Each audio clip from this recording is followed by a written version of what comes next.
So whatever I can take from you becomes justified, becomes your fair share. Why? Because you took it illicitly from me in the first place. Now, this was indeed the acknowledged ideology of the Father. What do we know about the Son? In my book on Obama, I point out that Obama never knew his father. In fact, he barely met him. He only met him once when he was 10. Obama's father left before young Obama was 2. Yet Obama says in his own book, Dreams from My Father, he had a lifelong obsession with the man who wasn't there. Homer says in the Iliad, Achilles absent was Achilles still. Achilles dominates the action even off stage. This is exactly true. And by the way, people have told me this is not unusual, where people form their identity in response to the absentee father who never showed up. Ironically, the person who built up the father in Obama's mind was Obama's father's first convert, the woman he abandoned, Obama's mother. She is the one who told Obama, your father was a great man. He was the son of Africa. And Obama called his father the Burning Spear, even though the Burning Spear is actually a title that belonged to Jomo Kenyatta, kind of the Gandhi of Kenya. Obama takes it from Kenyatta and applies it to his own dad. He thinks of his dad as a mythic figure. His father was actually a very flawed guy.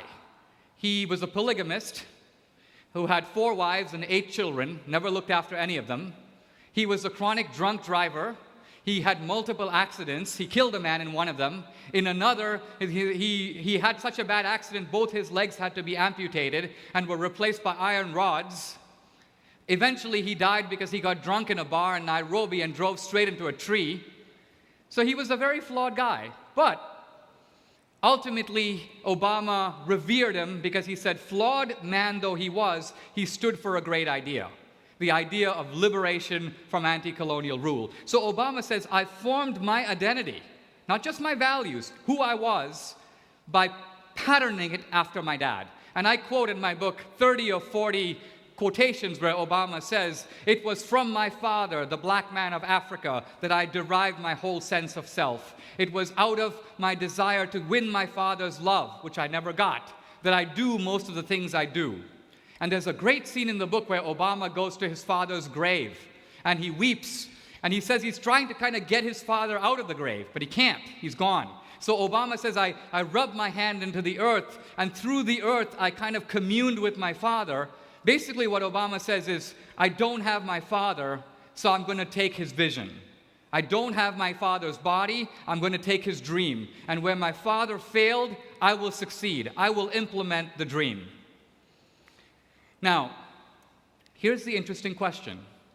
If Obama derived, as he himself tells us, the anti-colonial philosophy from his dad, how does that explain what Obama is actually doing in the White House? I want to suggest it gives a stunningly accurate explanation for not only Obama's economic policy, not only his foreign policy, but a lot of little things that he does that make no sense on any other theory. In other words, you put in another theory and what he's doing is incomprehensible.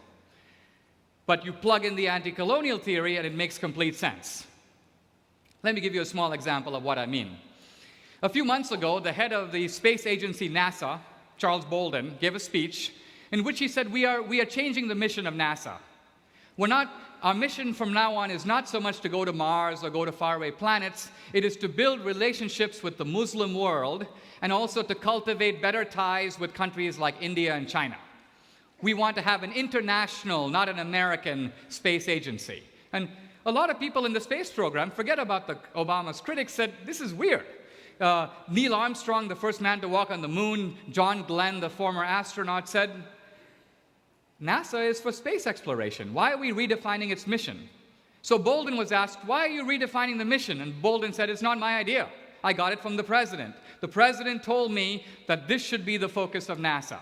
Now you might say, that makes no sense. And certainly if Obama is a socialist, why would a socialist want to change the mission of the space program? Now on the other hand, let's explain it a slightly different way. When I was growing up as a young boy in India, at the age of about 8, I remember that America for the first time landed on the moon, Apollo 11. Neil Armstrong walked on the moon. He said, one small step for man, one giant leap for mankind. And my grandfather, sitting in the back of the room, said, no, one giant leap for America. And what my grandfather meant by this is that Armstrong did not put the UN flag on the moon. He put the American flag on the moon. It was almost as if to say, America is so powerful, not only have we conquered the world, we're now conquering and colonizing the planets.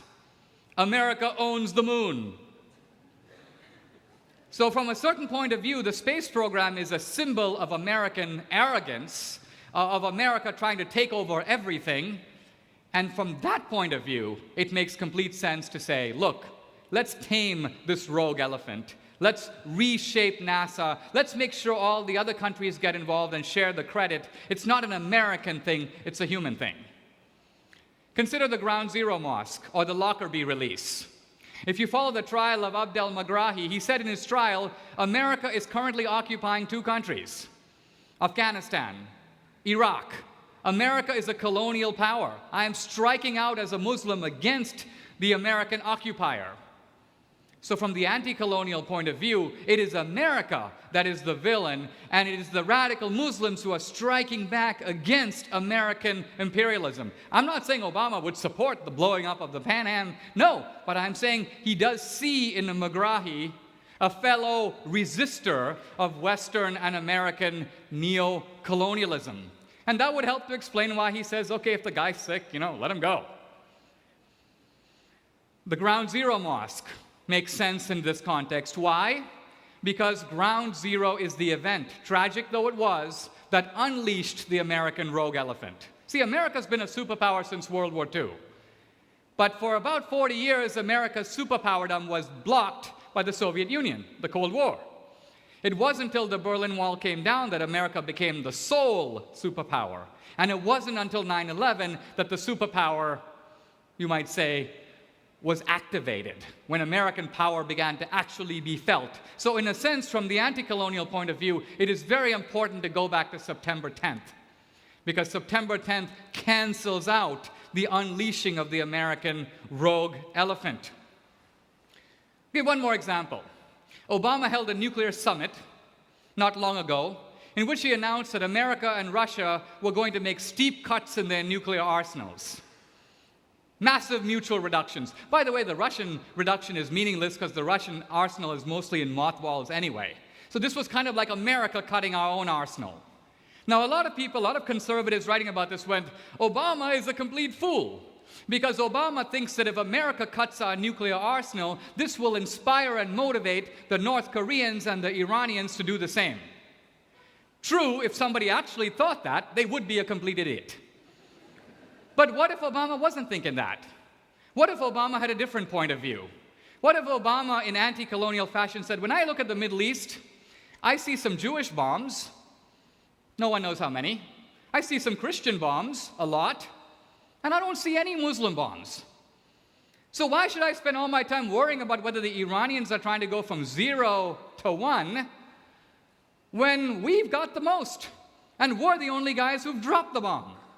So anti-colonialism says it's more important to block the rogue elephant, which is us, than it is to block them from going to 0 to 1. And from that point of view, Obama's policy was a complete success.